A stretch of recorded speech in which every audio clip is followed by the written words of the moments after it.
এখন যদি মনে করেন রাসূল সাল্লাল্লাহু আলাইহি ওয়াসাল্লাম শিক্ষিত হইতেন, উচ্চ শিক্ষিত হইতেন, আর আল্লাহ তার কাছে কোরআন নাজিল করতো, তাহলে কাফের মুশরিকরা বলতো, দেখো দেখো শিক্ষিত মানুষ এ কোরআন নিজে লেখে এখন প্রচার করতেছে। শিক্ষিত হলে এ অপবাদ দিতেই ভাবে। তো এমন একজনের কাছে পাঠাইছেন আল্লাহ তাআলা ওহী, যিনি কিছুই জানতেন না আগে। জিবরাইল এসে বলতেছেন ইকরা পড়ুন। নবী কয় না, মা আনা বিকারিন, আমি তো পড়তে জানি না। নবী সাল্লাল্লাহু আলাইহি ওয়াসাল্লামকে এবার একটু জড়াই ধরলেন, জড়িয়ে ধরে একটু চাপ দিয়েছেন, ছেড়ে দিয়ে বলতেছেন ইকরা, আবার পড়ুন। মা আনা বিকারিন, আমি পড়তে জানি না। এভাবে 3 বার চাপ দিলেন। চাপ দেওয়ার পর এবার নবী সাল্লাল্লাহু আলাইহি ওয়াসাল্লামকে বলতেছেন ইকরা, পড়ুন। এবার নবী সাল্লাল্লাহু আলাইহি ওয়াসাল্লাম পড়া শুরু করলেন। সুবহানাল্লাহ।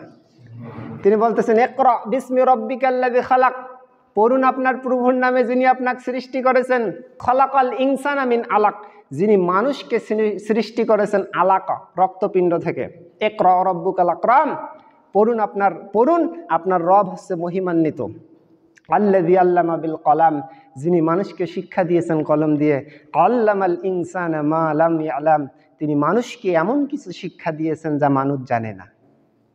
আল্লাহ তাআলা কোরআনের আয়াত নাজিল করলেন। আসসালামু আলাইকুম ওয়া রাহমাতুল্লাহ। আলহামদুলিল্লাহি রাব্বিল আলামিন ওয়া সালামুন আলা ইবাদিহিল্লাযীনা ইসতাফা ওয়া সাল্লাল্লাহু আলা মুহাম্মাদিন ওয়া আলা আলিহি ওয়া আসহাবিহি ওয়া মান তাবিআহুম বিইহসানিন ইলা ইয়াউমিদ্দিন, আম্মা বাদ। আলহামদুলিল্লাহ, আজকে আমরা সংক্ষিপ্ত সময়ে রাসূল সাল্লাল্লাহু আলাইহি ওয়াসাল্লামের ওপর ওহী নাজিল হওয়ার প্রেক্ষাপট, মানে কখন থেকে তার কাছে ওহী নাজিল হওয়া শুরু হলো, এইটুকু একটু জানার চেষ্টা করব। নবী সাল্লাল্লাহু আলাইহি ওয়াসাল্লামের বয়স যখন 40 বছর, তখন আরবি মাসটা ছিল রবিউল আউয়াল মাস। এই মাস থেকে উনি সত্য স্বপ্ন দেখা শুরু করলেন। মানে স্বপ্নে যা দেখেন, আর রুইয়া সাদিকাতু, সত্য স্বপ্ন। উনি স্বপ্নে যা দেখতেন ওটাই আবার বাস্তবে হইতো, এরকম একটা অবস্থা। তো এই অবস্থানটা ছিল 6 মাস। রবিউল আউয়াল মাস থেকে শুরু হয়েছে। রবিউল আউয়াল, রবিউল সানি, জামাদিউল উলা, জামাদিউল সানি, রজব, শাবান, 6 মাস। এই 6 মাস একটানা তিনি স্বপ্নে যা দেখতেন তাই বাস্তবে হইতো, ঘটতো ওগুলা। তো 6 মাস ইনি এভাবে কাটার পর শাবানের পরের মাস রমজান মাসে তিনি একাকিত্ব থাকার জন্য চলে গেলেন জাবালে নূর পাহাড়, বর্তমান সেখানে একটা গুহা, হেরা গুহা, খুব ছোট, সেখানে চলে গেলেন। তো ওইখানে খাবার পানি নিয়ে সেখানে চলে গেছেন। যখন খাবার ফুরিয়ে যেত আবার বাড়িতে এসে খাবার নিয়ে সেখানে চলে যেতেন। কাবা গৃহ থেকে 6 কিলোমিটার দূরে, 6 কিলোমিটার তিনি দূরে গিয়ে ওই গুহায় তিনি ছিলেন। তো সেখানে থাকতেছেন, রমজান মাসটা পুরো থাকার নিয়ত করছেন। থাকতে থাকতে 21 রমজানের রাত হঠাৎ করে ফেরেশতা এসে গেছে, জিবরাইল আলাইহিস সালাম এসে নবী সাল্লাল্লাহু আলাইহি ওয়াসাল্লামের সামনে দাঁড়াইছে। উনি একটু ভয়ও পাইছেন। তো বলতেছেন ইকরা, আপনি পড়ুন। আমাদের নবীকে বলতেছে ইকরা, আপনি পড়ুন। নবী সাল্লাল্লাহু আলাইহি ওয়াসাল্লাম বলছেন মা আনা বিকারিন, আমি পড়তে জানি না, পড়বো কিভাবে? তো আমাদের নবী সাল্লাল্লাহু আলাইহি ওয়াসাল্লাম কিন্তু পড়ালেখা জানতেন না, মানে লেখা এগুলো জানতেন না, পড়তেও জানতেন না। আমরা যেমন রিডিং পড়ি, উনি পড়তে জানতেন না, লিখতেও জানতেন না। মনোযোগ দিবেন। তো লিখতেও জানতেন না, পড়তেও জানতেন না। আপনার একটা ছোট্ট কাহিনী এখানে বলি, তাহলে আপনি বিষয়টা খুব ভালো করে একটু ক্যাচ করতে পারবেন। এই দেখেন, রাসূল সাল্লাল্লাহু আলাইহি ওয়াসাল্লাম মক্কা থেকে মদিনায় গেছেন। মদিনায় যাওয়ার 6 বছর হয়ে গেছে। মক্কায় আর ঢুকতে পারে না। মক্কা থেকে কিন্তু বের হয়ে গেছে। 6 বছরে মক্কায় ঢুকতে পারে নাই। হজ উমরা তো দূরের কথা, মক্কা ঢুকতে পারে নাই 6 বছর।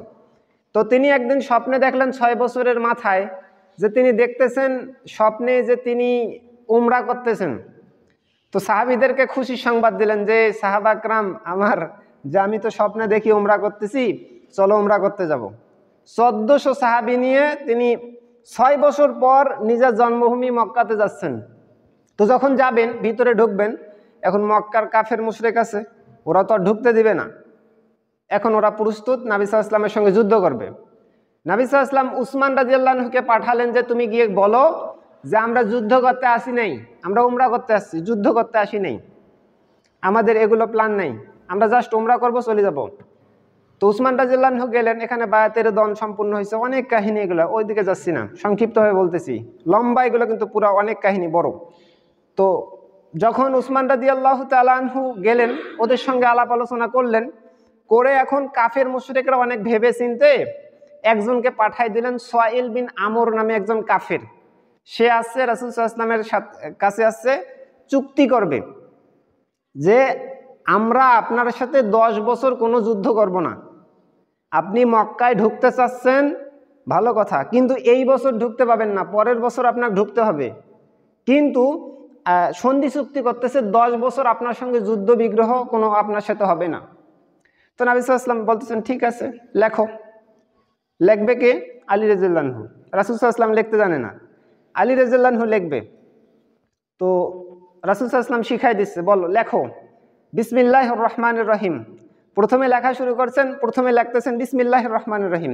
কোনো লেখা কিন্তু কোনো কাজ, কোনো যে কোনো কিছু শুরু করার পূর্বে বিসমিল্লাহ বলতে হবে।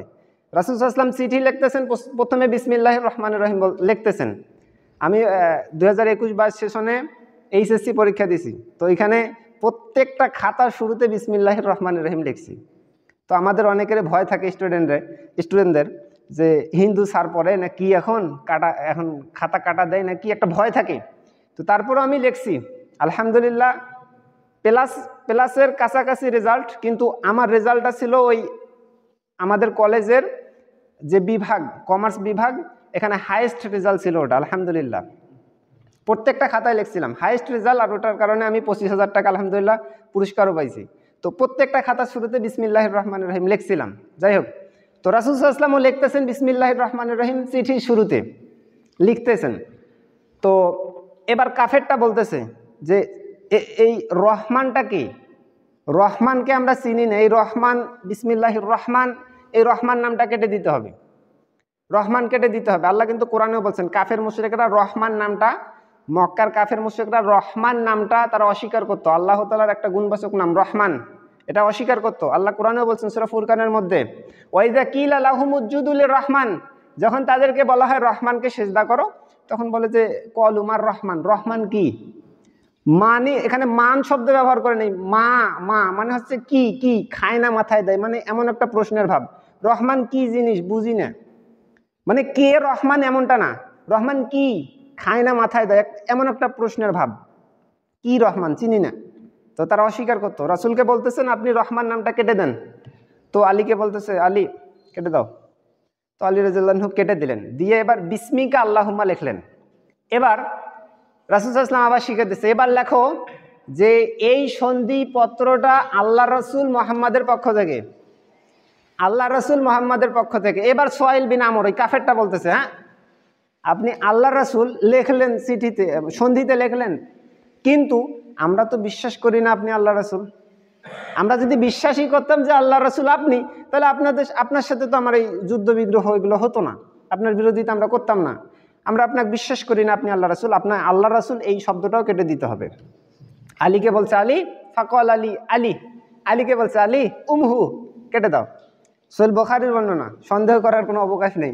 বলছে উমহু আলী উমহু রসুল্লাহ, রসুল্লাহটা কেটে দাও, আল্লাহ রসুল এই শব্দটা কেটে দাও। আলী বলতেছে কলু, তিনি বলতেছেন কলা আলী, আলী বলতেছেন ওয়াল্লাহি লা আমহাহু আবাদা, আল্লাহর কসম জীবনে এটা মুছবো না। আমি বিশ্বাস করে আলী আপনি আল্লাহ রসুল, মুছবো কে আমি? আল্লাহর কসম জীবনে মুছবো না, ওয়াল্লাহি আল্লাহর কসম এটা আমি মুছতে পারবো না, এটা মুছবো না।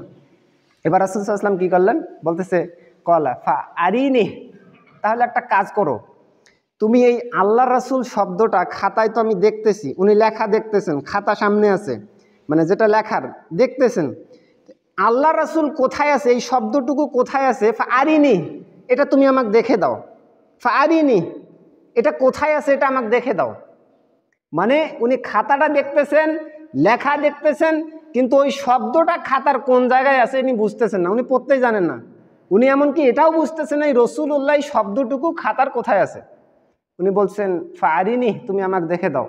ফা আরাহু, যখন তাকে দেখা হলো, ইয়েহু, কোথায় সেটা আছে, খাতার লেখাগুলোর মধ্যে কোন জায়গায় এই রসুল্লাহ শব্দটা লেখা আছে, যখন তাকে দেখে দেওয়া হলো কি করলেন, ফা আমহাহু, সেটা তিনি মুসলেন, নবী সাল্লাল্লাহু আলাইহি ওয়াসাল্লাম বিয়াদি, নিজ হাতে তখন মুছে দিলেন। কিন্তু উনি বুঝতেছেন না যে খাতার কোন জায়গায় এটা শব্দটা লেখা। আমাদের নবী সাল্লাল্লাহু আলাইহি ওয়াসাল্লাম এরকম, দেখেন, অক্ষর জ্ঞান ছিল না, তিনি জানতেন না, পড়ালেখা জানতেন না, লেখা লিখতে জানতেন না, এগুলো কিছুই জানতেন না তিনি। এখানে অনেক হিকমত আছে। এখন যদি মনে করেন রাসূল সাল্লাল্লাহু আলাইহি ওয়াসাল্লাম শিক্ষিত হইতেন, উচ্চ শিক্ষিত হইতেন, আর আল্লাহ তার কাছে কোরআন নাজিল করতো, তাহলে কাফের মুশরিকরা বলতো, দেখো দেখো শিক্ষিত মানুষ এ কোরআন নিজে লেখে এখন প্রচার করতেছে। শিক্ষিত হলে এ অপবাদ দিতেই ভাবে। তো এমন একজনের কাছে পাঠাইছেন আল্লাহ তাআলা ওহী, যিনি কিছুই জানতেন না আগে। জিবরাইল এসে বলতেছেন ইকরা, পড়ুন। নবী কে, না, মা আনা বিকারিন, আমি তো পড়তে জানি না।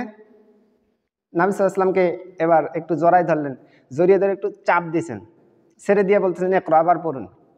মা আনা বিকারিন, আমি পড়তে জানি না। এভাবে 3 বার চাপ দিলেন। চাপ দেওয়ার পর এবার নবী সাল্লাল্লাহু আলাইহি ওয়াসাল্লামকে বলতেছেন ইকরা, পড়ুন। এবার নবী সাল্লাল্লাহু আলাইহি ওয়াসাল্লাম পড়া শুরু করলেন। সুবহানাল্লাহ। তিনি বলতেছেন ইকরা বিসমি রাব্বিকাল্লাযী খালাক, পড়ুন আপনার প্রভুর নামে যিনি আপনাকে সৃষ্টি করেছেন। ইকরা বিসমি রাব্বিকাল্লাযী খালাক, খালাকাল ইনসানা মিন আলাক, যিনি মানুষকে সৃষ্টি করেছেন আলাকা, রক্তপিণ্ড থেকে। ইকরা রাব্বুকাল আকরাম, পড়ুন আপনার রব হচ্ছে মহিমান্বিত। আল্লাযী আল্লামা বিল কলাম, যিনি মানুষকে শিক্ষা দিয়েছেন কলম দিয়ে। আল্লামাল ইনসানা মা লাম ইয়ালাম, তিনি মানুষকে এমন কিছু শিক্ষা দিয়েছেন যা মানুষ জানে না। আল্লাহ তাআলা কোরআনের আয়াত নাজিল করলেন। এখন রাসূল সাল্লাল্লাহু আলাইহি ওয়াসাল্লাম আগে পড়তে জানতেন না, কিন্তু তিনি পড়া শুরু করলেন। এখন এই যে একটা অবস্থা, তিনি বাড়িতে দৌড়াচ্ছেন, ওহী নাজিল হওয়ার পর খুব গা কাঁপতেছে। তিনি খাদিজা রাদিয়াল্লাহু আনহাকে, স্ত্রীকে এসে বলতেছে, জাম্মিলুনি, আরে চাদর মুড়ি দাও। তিনি কাঁপাকাঁপি করতেছেন। খাদিজা রাদিয়াল্লাহু আনহা চাদরটা মুড়ি দিয়ে সব কথা শোনার পর তিনি বলতেছেন, রাসূল সাল্লাল্লাহু আলাইহি ওয়াসাল্লাম সব কথা খুলে বললেন, গুহার কাহিনী। তখন খুলে বলার পর খাদিজা রাদিয়াল্লাহু আনহা বলতেছেন, শুনেন, কাল্লা, কখনো নয়, ওয়াল্লাহি, আল্লাহর কসম করে বলি, লা ইউখজিকাল্লাহু আবাদা, আল্লাহ আপনাকে কখনো অপমানিত করবেন না। কারণ আপনি গরিবকে সাহায্য করেন, দুস্থদের আপনি সাহায্য করেন, অভাবীদের আপনি সাহায্য করেন, দুর্বলদের বোঝা বহন করেন, আত্মীয়তার সম্পর্ক ঠিক রাখেন। তখনও নবী হন নাই, কিন্তু এই কাজগুলো তিনি করতেন। তো খাদিজা রাদিয়াল্লাহু আনহা বলছেন যে আল্লাহ আপনাকে কখনো কি করবেন না, অপমানিত করবেন না। এবার খাদিজা রাদিয়াল্লাহু আনহা নিজের চাচাতো ভাই ওরাকা বিন নওফাল, খুব বুড়া মানুষ, বৃদ্ধা মানুষ, একবারে বুড়া হয়ে গেছে, খুব আলেম, মানে সেই সময়ের খ্রিস্টান ছিলেন তিনি, ইনজিল কিতাবের পণ্ডিত। তিনি কিতাব লিখতেন, সেই সময় বই লিখতেন হিব্রু ভাষায়। তিনি ওনার চাচাতো ভাইয়ের কাছে নিয়ে গেছেন, চাচাতো ভাইকে সব কথা খুলে বলছেন। বলার পর যখন তার কাছে খুলে বলা হলো, তিনি বলছেন, আরে এই তো সেই ফেরেশতা, হাযান নামুসুল্লাযী নাযালাল্লাহু আলা মূসা, এটা তো সেই ফেরেশতা যে ফেরেশতা নাজিল করেছিল আল্লাহ তাআলা মূসা আলাইহিস সালামের কাছে। মূসা আলাইহিস সালাম এর কাছে এই ফেরেশতা ছিল, এটা তো সেই ফেরেশতা দেখতেছি। তিনি আলেম মানুষ, তিনি বুঝতে পারছেন। তিনি বলছেন, হাযান নামুসুল্লাযী নাযালাল্লাহু আলা মূসা, এই তো সেই ফেরেশতা যে ফেরেশতা মূসার কাছে এসেছিল। তিনি বলতেছেন, ইয়া লাইতানি, আমার জন্য দুর্ভোগ। তিনি আলেম, উনি বলতেছেন, ইয়া লাইতানি, আমার জন্য দুর্ভোগ, ফিহা জাজহান, আমি যদি সেই দিন খুব শক্তিশালী যুবক থাকতাম, আমি যদি সেই দিন খুব শক্তিশালী থাকতাম। ইয়া লাইতানি আকুনু হাইয়ান, আমার জন্য ধ্বংস, আমি যদি সেই দিন জীবিত থাকতাম। ইয ইউখরিজুকা কওমুকা, যখন তোমার কম, তোমার জাতি, তোমার গোষ্ঠী তোমাকে বের করে দিবে। রাসূল সাল্লাল্লাহু আলাইহি ওয়াসাল্লাম বলছেন, কি, আমার গোষ্ঠী, আমার কম আমাকে বের করে দিবে? আওয়া মুখরিজিয়াহুম, তারা আমাকে বের করে দিবে, এটা কোনো কথা হলো? আরে আমি তাদের সন্তান, তাদের সঙ্গে একসঙ্গে থাকতেছি, তারা আমাকে ভালোবাসে, আলামিন নামে ডাকে, সবার সাথে কত ভালো আমার আত্মীয়তার সম্পর্ক, তারা আমাকে বের করে দিবে? এটা কিভাবে হতে পারে? তিনি অবাক হয়ে গেছেন, আওয়া মুখরিজিয়াহুম, তারা কি আমাকে বের করে দিবে? তখন এই পণ্ডিত বলতেছে, ওরাকা বিন নওফাল বলতেছেন, নাম, হ্যাঁ, এটা অবশ্যই হবে। কেননা তিনি বলছেন, লাম ইয়াতিক লাম ইয়াতি রুজুলুন কত্তু বিমিসলি মা জিইতা বিহি ইল্লা উদিয়া, ইতিপূর্বে এমন কোনো নবী আগমন করে নাই, এমন কোনো মানুষ পৃথিবীতে এমন কোনো মানুষ আগমন করে নাই যে কিতাব নিয়ে আসছে, তুমি যেমনটা নিয়ে আসছো, যে কিতাব নিয়ে আসছে অথচ তার সঙ্গে শত্রুতা করা হয় নাই, এমন কোনো মানুষ পৃথিবীতে আগমন করে নাই, এমন কোনো নবী পৃথিবীতে আগমন করে নাই। মানে যে নবী পৃথিবীতে আসছে তার সঙ্গে শত্রুতা করা হয়েছে। মুসা আলাইহিস সালামের কাহিনী বলেন, নূহ, লূত, ঈসা, যার কাহিনী পড়বেন দেখবেন যে গোষ্ঠী তাদের কম, তাদের সাথে শত্রুতা করছে, তাদেরকে বের করে দিছে। তো ওই আলেম বলছে আপনাকেও বের করে দেবে। তখন রাসূল সাল্লাল্লাহু আলাইহি ওয়াসাল্লাম চিন্তাতে অবাক, খুব চিন্তিত হয়ে গেছেন। তো রাসূলকে চিন্তা থেকে মুক্ত করার জন্য তিনি একটা সান্ত্বনামূলক বাক্য বলছেন। তিনি বলছেন, ইন ইউদরিকনি কওম ইয়াউমুকা, যদি আমি ওই দিনটা পাই যেদিন তোমাকে বের করে দিবে, ওই দিনটা যদি আমি পাই, আংসুরকা, আমি তোমাকে সাহায্য করব, নাসরান মুআজ্জারা, আমার যতটুকু সাধ্যে কুলায় আমি তোমাকে সাহায্য করব মুহাম্মদ। উনি বুঝতে পারছেন যে আমি তোমাকে সাহায্য করব যদি আমি ওই দিনটা পাই যেদিন তোমার কম তোমাকে বের করে দেবে। রাসূলকে বের করে দিয়েছেন 13 বছরের মাথায়, মক্কা থেকে বের করে দিয়েছেন। তিনি বের হয়ে যেতে বাধ্য হয়েছেন, অনেক অত্যাচার, অনেক জুলুম নিপীড়নের পর তিনি মক্কা থেকে মদিনায় হিজরত করেছেন। ওগুলো অনেক ইতিহাস পরে আসবে ইনশাল্লাহ। তো এটা ছিল আজকের আমাদের আলোচনা সংক্ষিপ্ত সময়ের। আমরা যে কথাগুলো শুনলাম, আল্লাহ সুবহানাহু ওয়া তাআলা আমাদের এর মধ্যে ভালো যেটা সেটা আমাদের ব্রেনে ক্যাচ করার তৌফিক দান করুক, আমিন ইয়া রাব্বাল আলামিন। নবী সাল্লাল্লাহু আলাইহি ওয়াসাল্লাম সম্পর্কে সঠিক তথ্যগুলো আমাদের মাঝে যেন আমরা জানতে পারি, আল্লাহ সুবহানাহু ওয়া তাআলা সেই তৌফিক দান করুক, আমিন ইয়া রাব্বাল আলামিন। এই বলে আজকের সংক্ষিপ্ত কথা এখানে শেষ করলাম। সুবহানাকা আল্লাহুম্মা ওয়া বিহামদিকা আশহাদু আল্লা ইলাহা ইল্লা আনতা আস্তাগফিরুকা ওয়া আতুবু ইলাইক। আসসালামু আলাইকুম ওয়া রাহমাতুল্লাহি ওয়া বারাকাতুহু।